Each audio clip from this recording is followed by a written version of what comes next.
Oh, we are live. It's Edge Radio Australia. Time for the Greater Wealth show. I am pumped up, and trust me, I'm seriously pumped. Okay, look at the athlete that's in front of you right now. Oh, look, I beat my chest. I really will. You must be a Japanese athlete. Like you have no excuse because you have a gym next door. You have absolutely no excuse. Look, it's a 20-foot walk. I'll be exhausted. Okay, we can't have that. Come on. Let's be real about this. Ready to jump into Greater Wealth. Fantastic. Well, obviously, later on in the show, we'll have some interaction, which will be fantastic as well. But I'm going to use the word fantastic for the third time in about 12 seconds. Oh, that's fantastic. That's fantastic. It is fantastic. Like, it's a great place to get furniture. We have, of course, I will run around the room. We have. Oh, come on. This is part of your exercise program, is it? You can't walk 20 feet, but you'll run around the room. That's awesome. I'm a complex fella. What can I say? All right, around the room. What a way to start. We're killing our guest. All right. Shall I start with our guest? While he's gagging on himself. No. How about we go the other way? Yeah, I think we should. Let him have a little breath. Okay, starting from least important. Let's go with the Shane least Monkey important. The one that's been away for 6 weeks. Is it 6 weeks or 8 weeks? I don't know. It's just, I can't remember how long my holiday's been. Look, it's great to see you, Mr. Cartier. In all seriousness, we have missed you and the beanie. Mainly and the the beanie. Dockers missed the grand finals as well, which is hilarious. And I actually have a gift for the studio, which is going to go up on the wall. Thinking about you, I've actually got a big Dockers flag that's going to go up on the wall. Just haven't had time to do it yet. Just in your honour for the fact that they missed out by 20 points. Well, it's funny because we were having arguments like right out the start of the year with a couple of hardcore Dockers supporters. And they're like, "Oh, you will be in the top 4 row." And I'm like, "No, you won't. You'll be lucky to make the 8." You've got a rebuilding coach. You don't have a premiership coach. So don't get me wrong. Justin Longmuir is a brilliant coach, but he's for rebuilding, not for winning premierships. So we were never going to get there. It's a finance show. Yeah, you know how much money's in the AFL? Like, it's insane. Like, have a look at some of the sports bets on it. It's like, great. Yes, slightly less than what in Derek's account. Derek, great to see you, mate. I'm making that better. It's great to be here, Aaron. The man, of course, behind Blue Sky Factory, the show that the business that will actually give you that financial education. Yeah, don't listen to Travis. Don't listen to Derek, not to Travis. All right, there's a before and after right here. So I'm really looking forward to the show. Great to have you in here, mate. Thank you. Good to be here again. Very good. Now, the gentleman who was choking earlier. Choking or gagging? Oh, column A, column B. Now, again, I'm not going to mispronounce your name. Yeah, it's Diogo Correa. I'm from the East Coast. Everyone's from the East and WA. Came over to WA, and I'm a right-wing political commentator. Oh, right. So we kidnapped him. He's not going back. No, that's right. We've changed the locks. He's actually got a search warrant. No. It's really funny. I noticed the door's got a deadlock on the outside of it. And I'm like, oh. He says, no way you'd get out. Thank you, mate. So, yes, Diogo, great to have you here, mate. Thank you. I appreciate it, boys. All jokes aside, I really appreciate those who jump online. Obviously, we won't be able to see all of you because we can only see one feed, but this feed, get your questions in. No matter where you are, we will see your questions and your comments. So don't be shy. Get those in. Let's get into the show. Let's talk. Let's talk about a subject that's not controversial at all. Oh, that's not us. Let's slide into something nice and gentle. Let's talk immigration. We've got a video that's coming up in just a moment that I want to highlight. This is really interesting. It's affected, of course, Australia. We've had about 500,000 per year for the last 2 coming into across our borders, causing huge issues for housing because people can't find them. Have you found a house over on the west side? I tricked my way into finding a house. I can elaborate on that. Okay. Yep. You've gone there. Yep. You've opened the door. I've offered them, which I think is illegal. I offered them 6 months up front. Okay. It's not illegal, by the way. And so they accepted it. They approved our lease. And then 2 weeks later, we thought, maybe we don't need to give them 20 grand. And then they were like, where's that money that you said that you'd give 6 months up front? And then we were like, well, all right, here it is. But that's the only way I could get a property. I have friends over here that has had to move back with parents. They had to, a bunch of them had to get together and go into a big share house. Yep. But yeah, there's a big issue with property over here. It's rentals. causing major problems. It really- We even Rent- built a granny flat for some mates of ours. So Yeah. Rent's Yeah. gone right up through the roof. A lot of people, more than a third of their income is going into housing now, which is really pushing people's home budgets, particularly those who are employees. But I want to have a look at one of these arguments that say, well, we're helping world poverty by doing this. Oh, please explain. There is Come a on. really interesting educational video I came Okay, across okay. yesterday. I'd like us to kind of pause it, react to it as it comes up, because it's some great points in this. Sounds and really, like great really, education. it is. It really opened my eyes. Okay. all right, let's see if this works.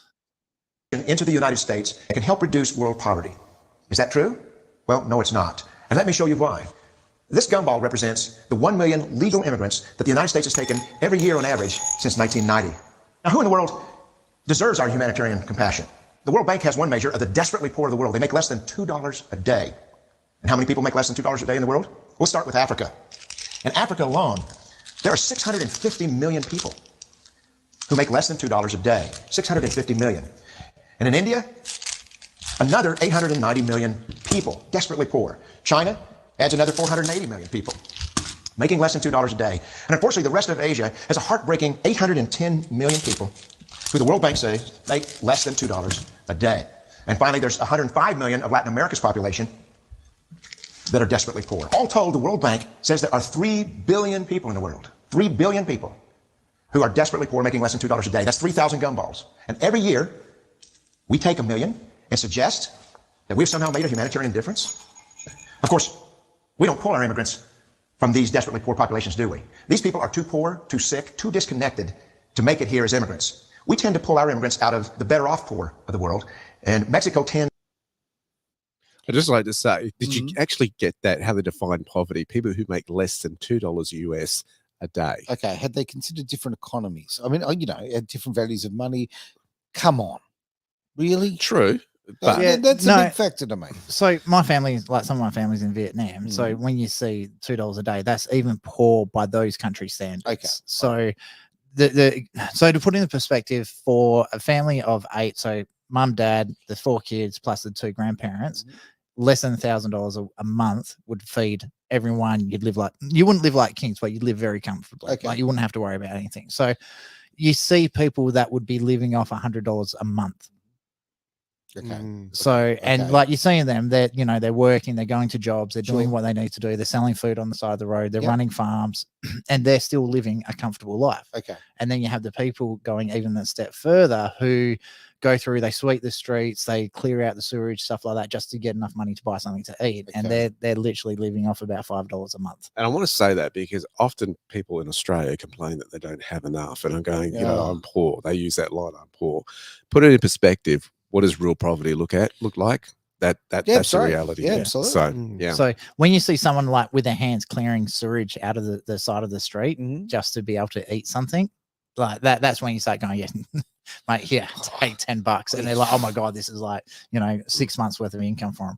Yeah, exactly. Okay. I'm going to throw out this argument because I get upset about this. I mean, I don't want people to be poor. I don't want poverty. I don't want people to be struggling.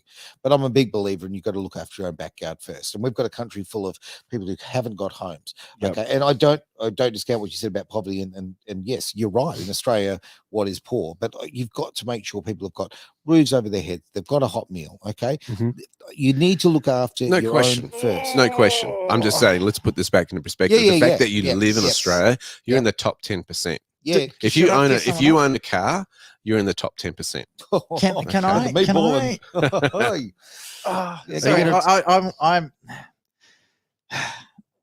I'm going to get a bit of hate for this one, but do it. Get off your chest. So it infuriates me when people complain, oh, I'm in Perth, but I can't get a job.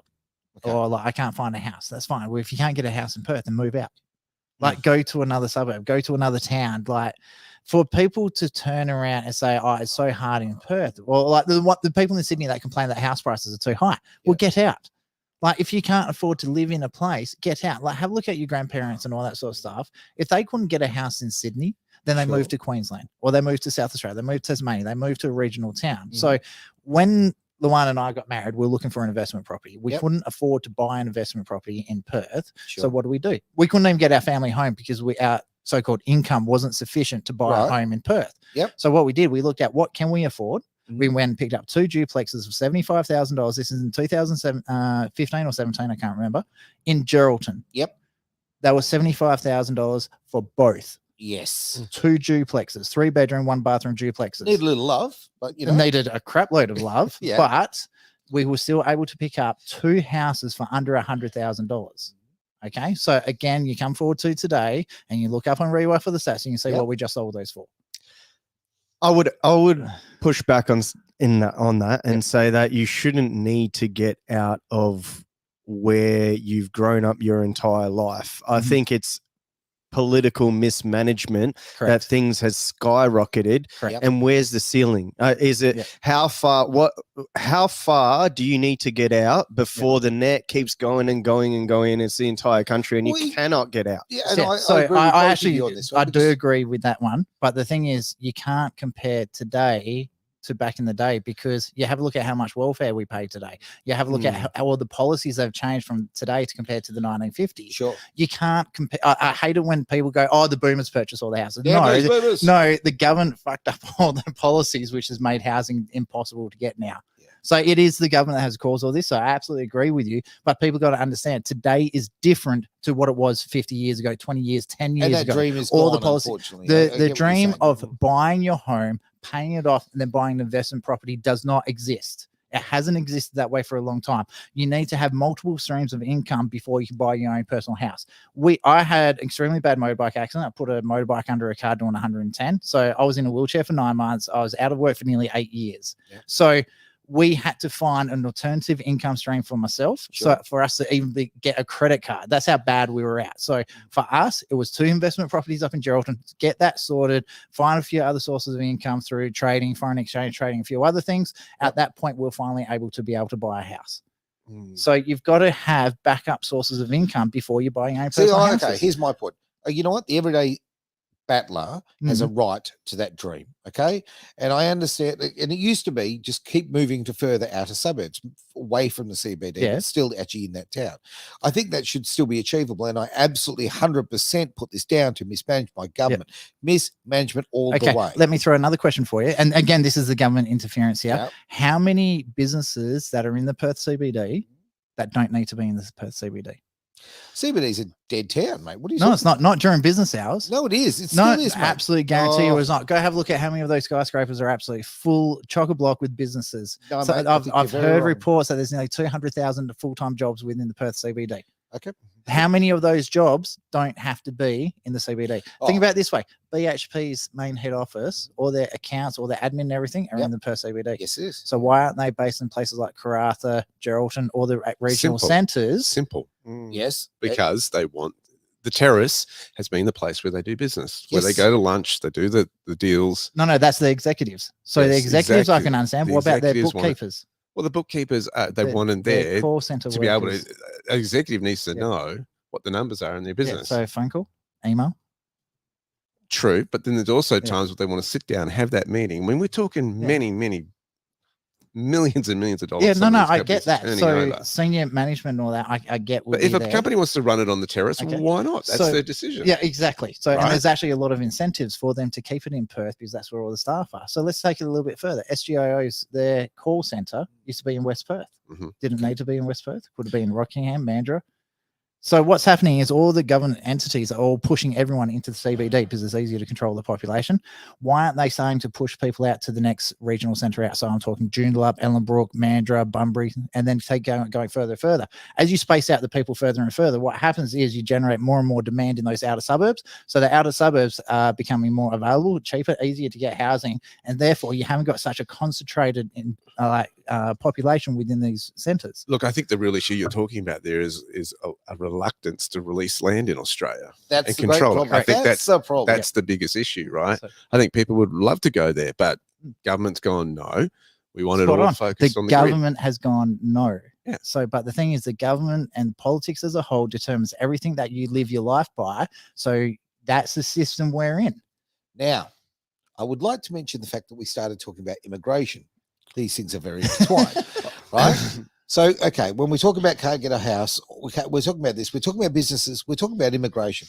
When you're bringing this many people in, correct? Okay, and there's not enough spots for them, whether they be in the CBD, in the country towns, wherever they don't go to the country towns. Well, they don't because there's no jobs out there. Well, and there's also the public transport and all that kind of the systems in place. Yeah.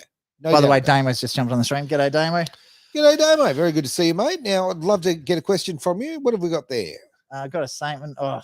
I've got new glasses, and now I'm officially old. No matter what is currently not sustainable. It isn't. Absolutely not. Yeah. So, look, and that's a really good point. I'm with you on the point of it would be good to see these smaller towns exist and become bigger, right?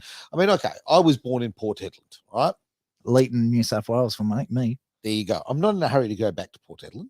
Okay, I left there at 5 months old. But okay, back in the day, that was a mining town. Okay, and all Still the mining, yeah, of course it is. But what I'm getting at, it was a hub, and the miners worked and lived in the town, went out there and did the mines. Now, with obviously the last, how many generations of FIFO, that's just not necessary anymore. That's the thing; they bring them all in on flights. So these places, like all of these, whether it be Port Hedland or Paraburdoo or Tom Price or whatever, they don't have to have the populations that they had before. It's interesting. They're starting to do that more and more. You've seen Bustleton really boom lately. They've got an international airport there now, absolutely, right? So they're using that as a hub. They've pushed people out. People are living there. Prices of property have gone up and are more stable in that area, whereas they used to have $30,000 to $50,000 dips on some of their properties. Is that right? Yeah, because it was a tourist town, right? So the town was doing well. Boom times, people were buying holiday homes. Prices went up. Tough times, people cut the holiday home, and there's a lot of houses suddenly flooding the market. So you would see those fluctuations in those areas. I haven't looked at them recently, the prices out there, but I would guess that they've certainly stabilized due to the population that's gone there, and the airport's made a big difference. Yeah, well, a mate of mine's just bought a beautiful property down there in, I think it's Kirrup, right? Because he's FIFO. So, from the point of view, he does 2 and 2, great roster, has that really nice lifestyle, gets on the plane, goes to work, comes back, right? So a lot of people who are doing that FIFO lifestyle could very comfortably move into these towns and have I think, a better life. So just going back to the immigration side of things, though, what's happening is a lot of the migrants, the condition of their visa is they've got to be in the regional centres for the first, I think it's 12 months or 24 months of the things. Perth is considered a regional centre. I didn't know that. Yeah, Perth's a regional centre. Okay. It is a regional centre. Okay. It's an outer suburb of Sydney, I believe. Yeah. So what happens is... Welcome to the burbs, mate. So instead of helping out country town... I moved out to purchase. That's right. So how's the fruit picking going? Those early morning starts, I get you. Let's get back to the video, shall we? So anyway, just going back to, I forgot to turn that one off. So a lot of the migrants that are coming into Perth, so you're wondering why Perth prices were going up so fast, is because the houses aren't there, because not only do you have the people that are being focused into the city, you've also got all the migrants who, as part of their visa, have to go to a regional centre. Would you go to, say, I don't know, Wollongong over in New South Wales, or would you go to Perth CBD? No one comes to Perth, mate, but never mind. Yeah. Well, actually, the migrant figures show otherwise. Yes, at the moment, very good point. Back to the plurality of people come from Mexico, and Mexico is poor. How many people in the world live in countries that have average incomes lower than that of Mexico? And the World Bank tells us that that number is these 3 billion plus another 2.6 billion people. 5.6 billion people in the world who live in countries with average incomes below that of Mexico. That's 5,600 gumballs. And so what is it that the elites are telling us? They're telling us that when we take this 1 million immigrants, that we somehow or another are tackling world poverty. And we have to do it regardless of the effect on our unemployed, the working poor, the most vulnerable members of our society, regardless of the effect on our natural resources.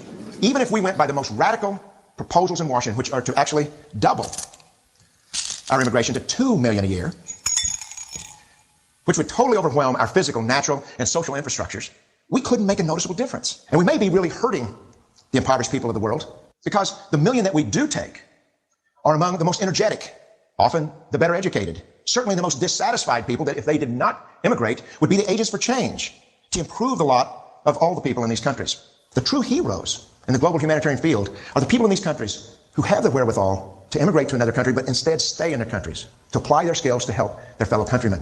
Unfortunately, our immigration system tends to entice these very type of people to abandon their countrymen. The impossibility.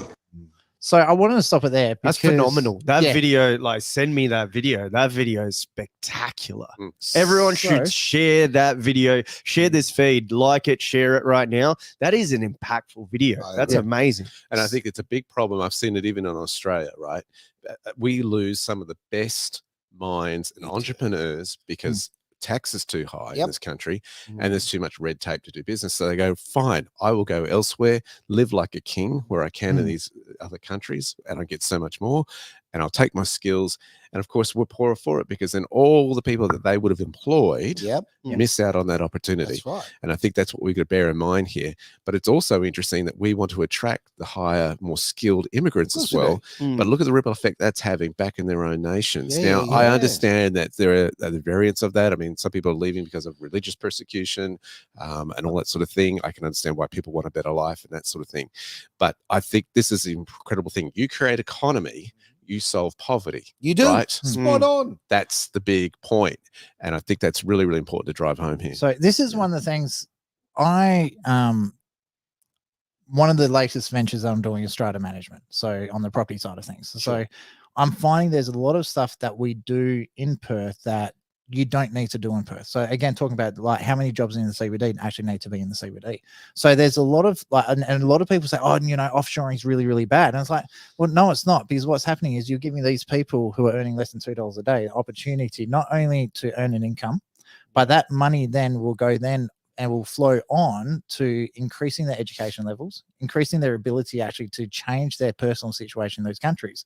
What I think Australia needs to do as a whole is to stop giving so much money in foreign aid and start doing things, encouraging businesses, especially in Australia that are well set up, to offshoring some of the lower, I don't want to try and sound derogatory, but jobs that aren't as highly skilled. Like if you're just got someone taking messages, why not send it to an English speaking third world country? Like we should, like, I'm not a massive proponent or supporter of globalism, but in that sense, I do support it. I think we should be a globalist economy, but we shouldn't be globalist socially. I don't think we should have open borders, which to the migration thing, there's an issue in Australia right now where these temporary migrants, I've posted about it, it's garnered a lot of traction. They're coming in, and some of their chants they want permanent visas and they want no borders, no nation, which is one of their chants. So it's a oxymoron. How do you want a visa but you don't want a border or a nation? So the biggest problem I have with open borders, what happens is you're going to dissolve individual cultures. So there's things like I love the Vietnamese culture, the way they interact with people, the Italian culture, the Greek culture, all the different cultures around the world. But if you start having open borders, those cultures are going to disappear. Of course they are. So, I'm actually going to disagree with all of you. I want to make a quick little point. Thank you, Damo, for these fantastic points and comments you put through. We'll look at those. But I actually want to bring out this point. Survival of the fittest. Okay. Now I care about people in poverty. I genuinely do. I care about people no matter what color they are, what nation they come from, all that. But at the same time, the cream has to rise to the top. Okay. You can't. This is why communism doesn't work. This is why socialism doesn't work. Okay. This is why free market economy is the fundamental reason that drags people out of poverty. And as much as China might grate me in a lot of I'll clarify that the CCP may grate me as far as like their policies. And I don't know, organ harvesting just sets me they're off. still capitalists. But they're not completely communist. Well, no, that's kind of my point here. Okay, how has China taken so many people out of that terrible poverty? How have they got the fastest moving middle class in the world? Through capitalism, right? Without it, they couldn't do it, right? So let's be real. We know what works and what doesn't. Neither system's perfect, but ultimately, human beings, and some of us are designed to prosper more than others. Some of us have got more drive than others. That's why communism doesn't work. And also each person is different. But you also got to remember most countries where they say, oh, you're a capitalist society. Well, you're not, because true capitalist society, if let's say you lose your job, that's it, you're done. There's no help, there's no handout, there's no assistance. It's like, go get another job sort of thing. So in Australia, let's say you've just finished school, you dropped out because you smoked too much dope and you've got no prospect for a job. We're not here to talk about you, Travis. Are we going to, hey, I've grown up since then. Are you going to be left homeless on the street? Like even the homeless in Perth now who don't have a home, can they get money for food? Yes, they can. Yes, they can. So there's so many handouts going there. So I don't understand. The homelessness side of things I can understand because there's just not enough houses, but there are rooms to share. There's emergency accommodations out there. There's shelters that you can go to for food. Available for some, not others, mate. Yeah, it depends if you're what gender. Yes, so there are things to help people out there in Australia. So the problem is you've got to make a decision. Do you want to be a part of that socialist system where once you start working, you get taxed out the wazoo, or do you want to migrate across into the capitalist system? But remember, once you migrate across, there's no assistance for you. Sure. You're done. You're on your own, and you got to deal with it yourself. So a lot of people are too scared to make that cross. So anyway, quick question for you, Travis. I understand your point of getting people out of the city because during the pandemic, everyone started working from home, and these companies actually increased in productivity. What would you put in the city instead? Things where you've got to deal with other major companies like the CEO, stuff like that. I could understand being in the cities. A lot of the financial things like banking would, those sort of things would be in the city. A lot of the political side of things, anything associated with politics should be in the city because you need to be in the center of the hub to make decisions. But I also believe that if you're the political leaders, yes, in the city, but if you're, let's say you're the politicians for Burt or one of the outer suburbs, your office should not be in the CBD. Your office should be in the what area you've been elected to represent. It's a bit of a tough one. Say, for example, car manufacturers. Like, do they really need to be in the city? But are they? But like Toyota head offices for Australia, they're in the city. A lot of lawyers are based out of the city. So things like that. Here's an interesting one. Walk to court, but okay. Perth Mint, right? Okay, it was built on the outer of the suburbs when back in the day. That's right. Okay, it was out of the CBD. Now, of course, it's in the city because Perth has grown. However, they do most of their smelting out near the airport. That's right. Yeah. The other one is basically there for tourists and all that. So the Perth Mint is now a tourist destination. Exactly. So there are businesses that, and again, like you said, it's up to the business to decide where they put their head office. But I think if the government really wants to start making regional centres more attractive, they need to start giving incentives for businesses to move core centres, head offices, and all that sort of stuff out of the CBD, because it has a couple of impact on it. First of all, you don't free up the freeways. We're not going to end up with Sydney style traffic. Sure. So if some people are going to Ellenbrook, some people are going out to Midland, whatever, and they're going to different areas, you're dispersing the traffic all across Perth instead of isolating it into a single location. The land around those areas that don't go up, but land in other areas which are less desirable because it's no longer so close to the city is going to start plateauing across the board. And also, especially for mining companies. So let's say your head office is in Midland. You're already about a quarter of the way to Geraldton. So it's being able to interact with further centres as well, I think, and especially things like ports need to be out of the city. I disagree because if you live south the river, you or for that matter north, doesn't matter. The point is having the central point is exactly that, a central point. Yes. So you're bringing your staff in from north and south. To a big extent, I agree with what you're saying. I would like to see it dispersed. But the reality is with some businesses, it's best to have them in the centre. Correct. Now, also further to your point, though, you were talking about the fact of the occupancy rate, rather. Excuse me. Now, I do know that not long after the Wu flu, we were talking about 13% was the occupancy rate in Perth. 13%. Yeah, that's 87% is empty now. That was across most of Perth, not just the CBD. No, absolutely. But what's going on right now, right, is the number is still very, very high. Okay, there are still a lot of empty places. See, I don't understand this one. Hey, like that. If you've got there's buildings that have been vacant for like 4 years. Absolutely. So drop the rent on it, get an occupant in there, get them paying rent, have that cash flow coming in, and then change the rent as the industry like demands, because the market's never wrong. Okay, we need housing. Hey, how about we just convert some of that to housing? Really simple. Oh, then you start getting the councils involved, and that's just an absolute dead simple. You've got buildings there. Okay, there are enough empty buildings there. Who controls the permit on what you're allowed to do in those entities? Oh, Basil. Yeah, it's for the CBD. Yeah, the state government gives authority to the local council to make those rulings. So it's the local council that says, no, that's a commercial building. You can't have residents. But you know what? That's not even real anymore because of the West Australian Planning Commission, who control a lot. The fact is the shires, the councils, are not using the authority of the WA government. Yeah. But they're effectively, they're not required anymore because the State Planning Commission looks after it anyway. Yeah. So that's the thing. Like even when they were making the decision, it was still the state government's authority. I don't like this kind of housing, but we are starting to see a little bit of change with high-rise buildings. The bottom floor there is a business. Yeah. And that's kind of like the European style where you do business, live above the shop. Yeah, absolutely. But we are seeing that. It's called getting back to immigration. Mixed purposing, and they're very, very rare in Australia. And they're worth an absolute fortune because you can have a business and a residence outside. Yeah, it used to be big, 50 years ago, but not so much anymore. Yep. So they do exist, but they're just nowhere near as popular. We go back to the video? Yes, we are. I'm just like trying to relearn how to do this because it's been 6 weeks off. Of making even a dent is actually worse than it looks here.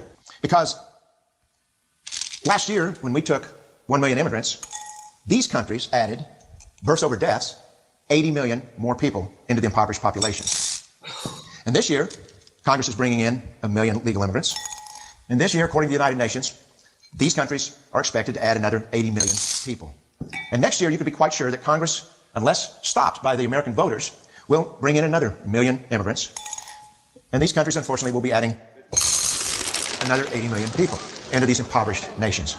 We could take 5 million a year, but we'd never get ahead of what's happening in these countries. Not in this century. Don't you see? Immigration can never be an effective or significant way to deal with the suffering people of the world. They have to be helped where they live. 99.9% of them will never be able to immigrate to a rich country. There's no hope for that. They have to bloom where they're planted. Okay, let's try something. Let's try something called birth control. Right? Because, honestly, there's some places where it's against the religious beliefs. I understand that. Okay, but look,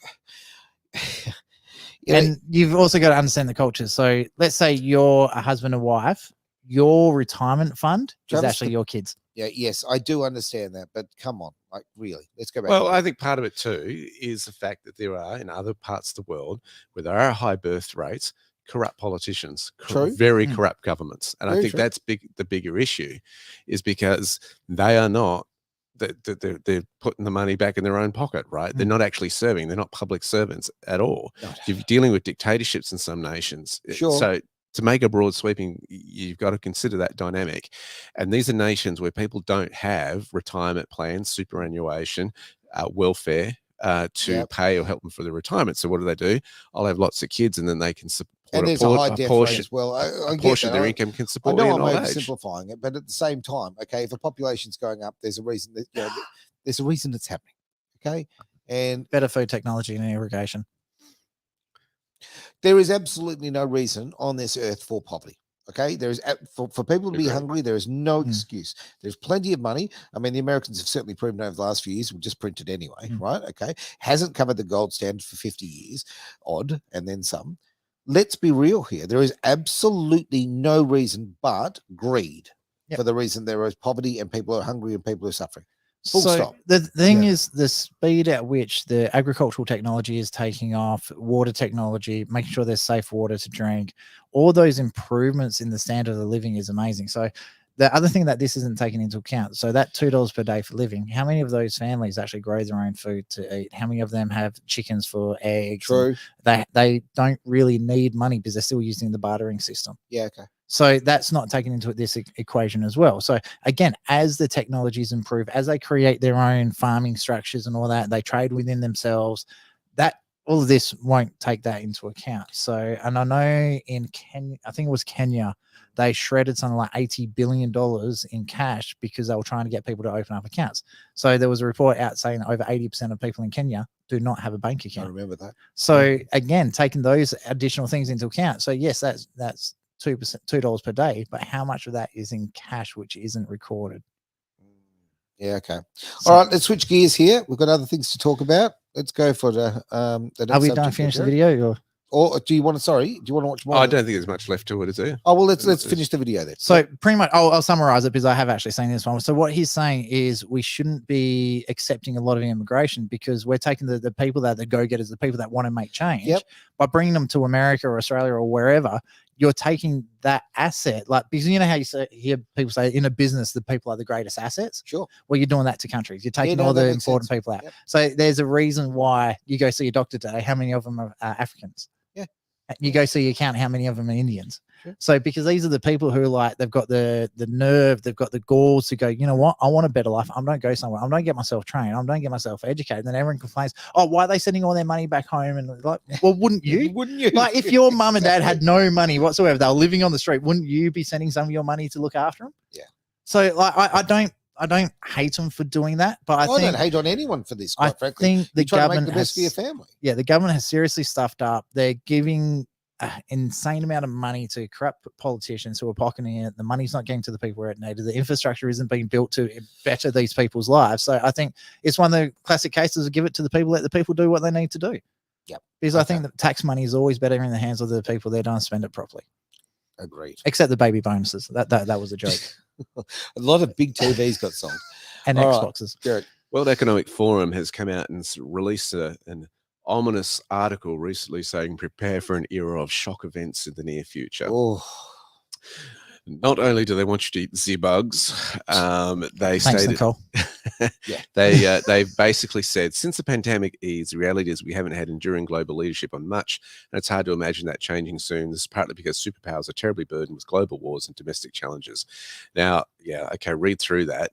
What they are looking at is saying that they're warning of disinformation is threatening the biggest election year in history. Yes. Hence the need for global censorship, both on the streets and online. Yeah, so you got police censoring people. Oh, you made a post. I'm going to arrest you on the spot. Lovely. The declining largely due to policies it implemented. Civil unrest is rising, and the WEF is prepared for the descent, they're saying. It says people have fought back in all political systems driven by a conviction that there must be a better, more effective way to govern. In most countries, even after their vote, citizens will continue to challenge their leaders, questioning whether they have the capacity to tackle our most post-pandemic risks. In other words, people are rising up and pushing back. I think it's also interesting to see how they've broken it down. They're saying there's a more complex global mental health crisis, eco-anxiety and AI, an era of shocks. Well, that's fun. Who's calls those shocks? I think it's blown up. They're also saying that there are three major shockwave events that the WEF plans to orchestrate: a new global extremist group emerging, a cyber pandemic that is intentional, climate change claims its first island nation in the post-pandemic era. There's all this sort of stuff going on in this thing. It says to me, guys, they're getting very, very desperate. And it screams desperation. I mean, you looked at the last meeting they had back in January, where they like to go and have their big shindig, and they were getting under and they admitted huge scrutiny by the world, with journalists lined up, even independent journalists that were basically exposing what was going on. Didn't Avi Yemen go to it? Yes, he certainly did. Yeah. Did he actually get in though? Oh yeah, no, not in physically, but he did some great questions. Street interviews. Absolutely, had the pleasure of speaking about it, and they did everything possible to shut him So down. that's one of the reasons I love Avi. Like he's absolutely fearless. I'm surprised they didn't try and assassinate him like they did Trump. So this is really, really exciting because the agenda is crumbling, the elitist agenda. So yeah, there's a lot of hope there, quite frankly. I want to say this. Okay, they are going all out to do certain things around the world. We're seeing, assassination attempts on presidents. We're seeing lawfare and all this sort of stuff. And the more extreme it gets turned up, the more exciting it is because it's more desperation. And that's how I'm looking at it and filtering it. I think we've got to look at that. This is their clasping of power, especially in light of what you've seen Trump come out and say, hey, anybody who's involved in child sex trafficking will get the death penalty. And these sort of things. So these kind of measures are on the line. Now, I see another comment. Damo's the star today, that's for sure. I brought another comment up there I really want to actually see, so we can comment on that. Let's have a look. Now, they arrested and imprisoned people for what they said online and reposted in the UK due to the riots. What are our thoughts? I said an absolute attack, 100% attack on free speech. I think that it's, again, reiterating what you said, I see it as reinforcement that they're losing the grasp, mate. There is a desperation that's popped into this whole movement. I'd love to get an opinion on Damo's question there, but I'm not sure if we're allowed. Are there any non-disclosure clauses that you're a part of? Just ask on air. Just ask him on air.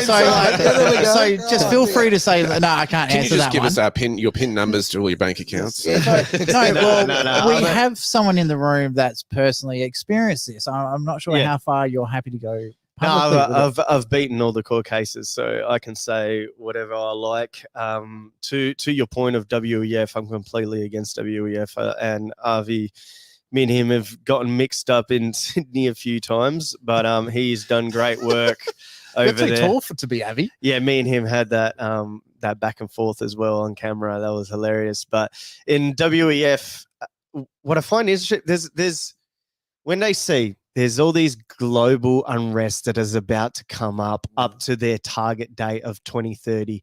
Have you gone and looked at the Google images of that? Well, the 2030. So if we can go on Google right now, can I put this live on air? Yeah, this is actually really when you talk about conspiracies of things you can't prove. There's a lot of conspiracies there. There's 100% proven. This right here, and the people that are watching right now, you are gonna get a kick from this, and you can take this to your friends and show them this, because Agenda 2030 is the goal of the WEF, right? So if we go onto Google specifically, this is going live. So tell me what to Google. I hope you haven't been looking up adult stuff, Aaron. Go google.com. Just google.com. There we go. Yep. Let's go. Google.com. Yep. And we're going to type in, we're currently in 2024, right?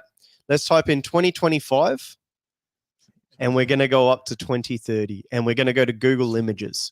That's it. No. Just type in 2025, hit enter, and click Google Images. Okay. Looking into the future, man. We're going to look into the future. Look at this. Pandemic, new pandemic, right? No These are the images that we're getting, right? Weird. Go 2026. Armageddon. Look at this. Lockdown. Armageddon, lockdown, right? Oh, it's all right. We're back in okay space, right? We got the FIFA World Cup. It's nice. We had 2025 was really weird. 2026 is okay. Let's move on to 2027. Oh, disaster. Diogo, you had me all comfy for a minute. Look what you've done. Apocalypse is going to hit in 2027. Let's go to 2028. And it's funny, there's images there for the ABC as well. Jeez. And we're almost there. Look, the devil fighting with God, right? We're coming up to 2030. So we got good versus evil, right? Wow. Go 2029. The earth is about to be destroyed on 2029 right? This is amazing. It's about to be annihilated. Go and then we go to Agenda 2030, WEF. No, just go 2030. The WEF Agenda 2030. And the world is beautiful. Oh, that's wonderful. I feel you can all hold hands and sing Kumbaya as well. This is ridiculous. Like, this is just. Will we finally have flying skateboards? Well, like hoverboards. That's the big issue. That's what I'm thinking. Isn't that interesting? So when Derek's point, when they do these articles and they say these chaos are going to happen, they are the ones creating the chaos. They are the ones putting everything together. They are the ones putting their plans to 2030. And we need to understand what is going on. We need to push back against this. Of course we do. And if you don't need to do these complicated scenarios for normies, right? You can just say, look, this is interesting. This article right now that they brought up, look, read that. And look at this weird thing on Google Images. That's interesting, isn't it? For all these normie people, because otherwise you need to go, complex understandings of world elites. And some people get pushed away from that. So this is a little exercise that you can do with your friends that shows exactly their pathway to 2030. And it is all just coincidental on Google Images. Of course it is a coincidence. Of course it is. It is. So you're evil. Well, you're not evil, but oh dear. What's evil is you do know why they probably did it in Google Images, don't you? Why is that, mate? Because no one uses Google search images. They do search images, but different type of images. Well, I've told you that a female. I've said this 1,000 times, but I'm going to say it again. A female friend and I used our phones independently in the same room, standing right next to each other. We Googled the exact same thing at the exact same time. Went boom. We both got 180-degree different answers. Right? Of course, because they know you're a dude. Yes, one was designed for women, one was designed for men. Yeah. The same question. So why do you think Google is free? Oh, because you are the product. I'm the product. Absolutely. Yeah. And they just lost a case in the High Court of America for having a monopoly on search. What's also interesting that it says on this Google Images, because some of that does happen, but majority of the people are going to get this result of what we just done. Okay. And what's most interesting about that, we went to, oh, this is weird, right? But if you want to get back to logical and analytical, which I enjoy and I like, what these images are telling you is that under SEO, most articles that are being put onto the web are following WEF agenda. So this is pure propaganda, SEO propaganda that they are pushing out to hit the public on every level. So that's what those images tell you. That you look into the SEO of it, and the SEO shows that a lot of these, and it might be even a lot of them AI like created, generated, right? But a lot of them show you that they are flooding the internet with their own propaganda. So I want to just try something here. I'm going to do the same experiment, but with DuckDuckGo instead. Let me just, while you're doing that, let me just point out this too. 2025 was negative, if I recall. It was lockdown. Well, isn't that interesting? Because what's happening in November? Oh, there seems to be a small election taking place. Got a bit of an election coming up. So how can we make that look bad if they lose the election, right? So they true, being the elitists, being the current government in there. Well, let's bring it on in terms of world events and make it very difficult for the one coming in. Very, very good point. All right, we're going to try this on DuckDuckGo. That's a little bit different. Okay, that's this year. Yeah, okay. So keep talking, Derek, because we'll just see this experiment as we go. Oh, look at this on DuckDuckGo. It's calendars and pleasantries. What's going on here? Hang on, 2026. What have we got here? Oh, the more calendars. Oh, more normal. No, oh, 2026, God's plan. This is unbelievable. A polar bear, a car. Oh, those polar bears are dangerous. You know what? They've all got monkeypox. Yeah, that's what it is. I love how you go to DuckDuckGo and they try and tell you to go across to Google. Is that right? So, this is, I'm so glad you brought this to us because I had never done that. That is a great experiment. I'm blown away about it. I did see another question that came through as well. I didn't see who was writing it, so we can get back to it. It was Diplo. Just let me go. I really want to see what 2030 shows. 2029 is a meteorite as well. Oh, we've got a meteor in 2029. Hang on. But I do know that they do know the meteor's there. Right. You're right there. It's not as close as what these images are showing. I think it's like 18 million. But AI is always accurate. Oh, hang on. Hey. Hang on. Ooh, that looks so I'd love to know how much money they're pumping to get this sort of stuff.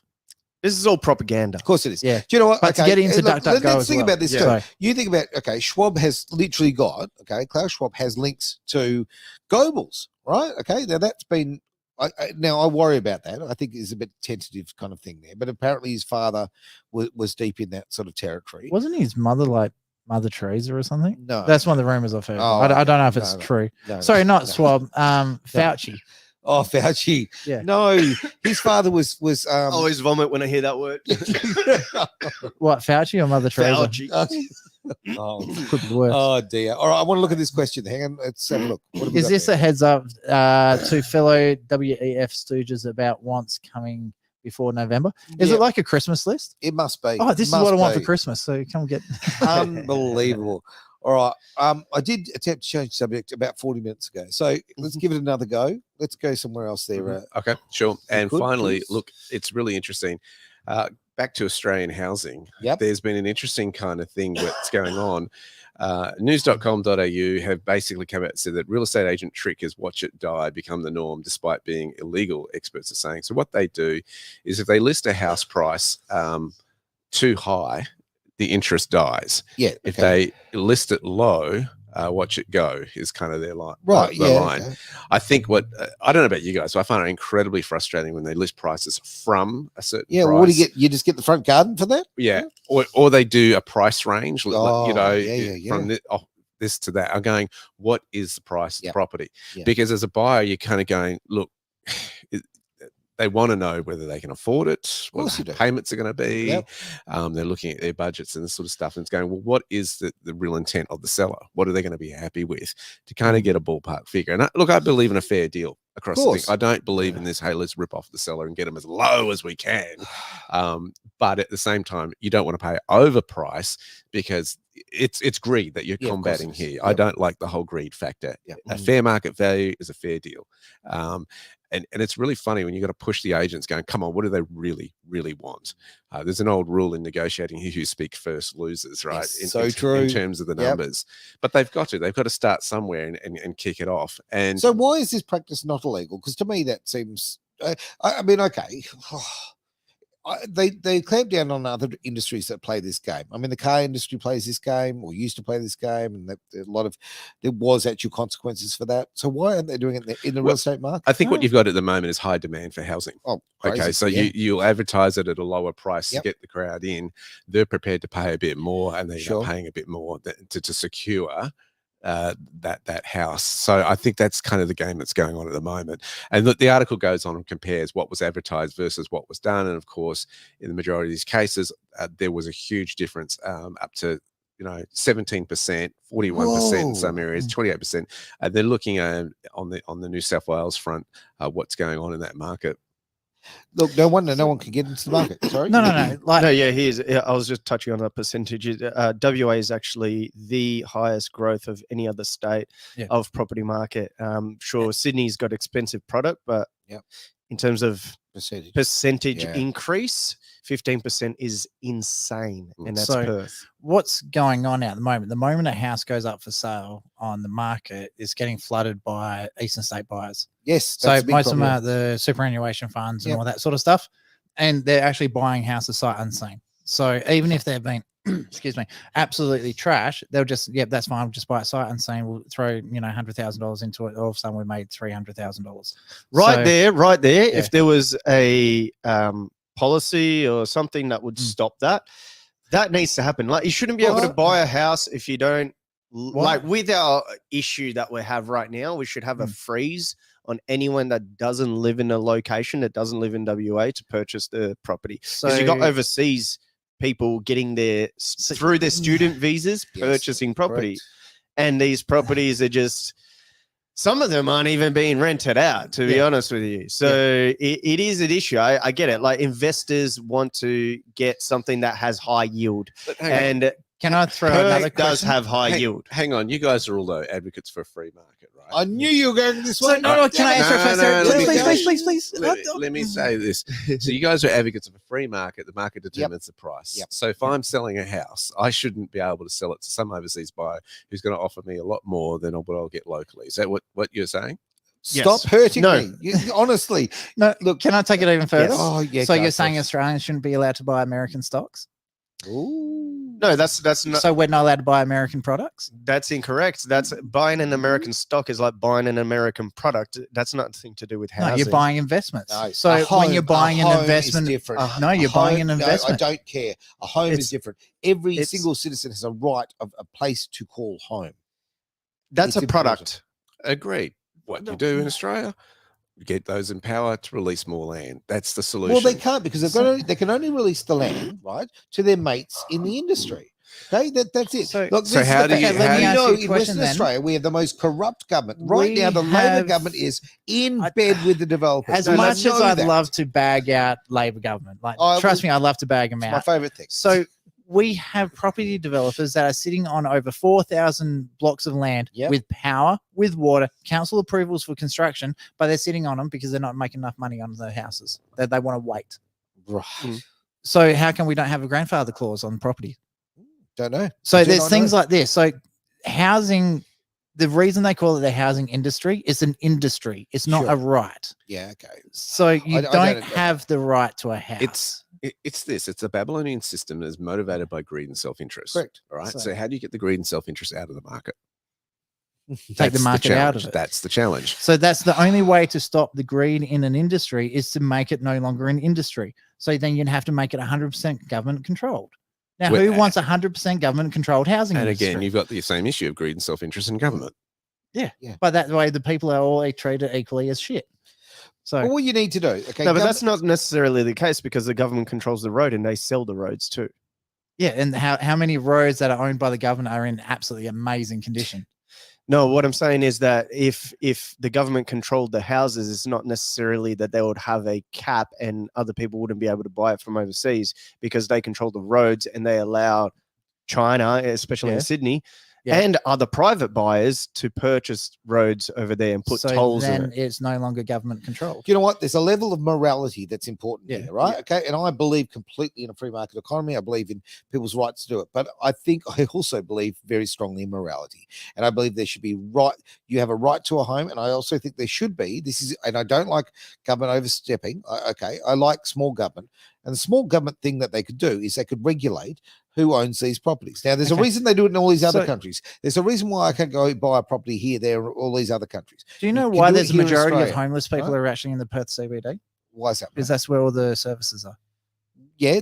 So why would you go to somewhere where there's housing is easily affordable if there's no housing services for the homeless? Where is it affordable, mate? In housing? Yeah. Easy. You can pick up a house and rent in Geraldton for $100 a week.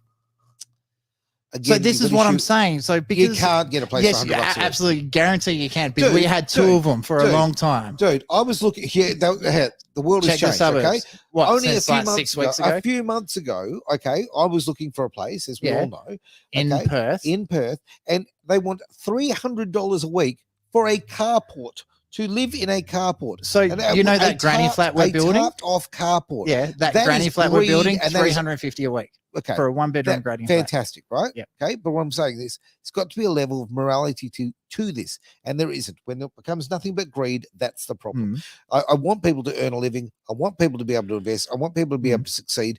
But ultimately, you've got to remember, we're sharing this big bloody thing, right? This ball that we're bouncing around on it. We're sharing it with other people. There has to be a level of caring for other people. Part of the issue you've got too in Australia is that you've got a lot of developments go on that are expensive. Yes. Okay. They want manicured lawns. They've got the parks and all For that example, sort of stuff. The housing in Subiaco. The estate package is expensive to build. All right. Correct. And then they want everybody on the same sewerage. So they've got the infrastructure there. That's part of the issue, is that they haven't lowered the building costs of actually putting the concrete down. And that's where we've got to look at things and go, look, is that what we want? Do we want people who can't afford houses, but we do have these certain suburbs that look gorgeous and beautiful? But I mean, those houses and estates have issues as well. Give it 10 years, the kids have moved out, right? The front lawns are full of cars when they go through the 10 years, they've got their licenses. Then they move out, and then you've got a change in that suburb where you've got now retirees in there. And I think we've got to be smarter as to what we offer on the product line as far as developments are concerned for different houses and different prices. I cannot agree more with Derek on that one. So the government, to combat the housing crisis at the moment, so Subiaco, in a suburb of Perth, I think it's one suburb out of the CBD, they just released 1,400 plans to build 1,400 units.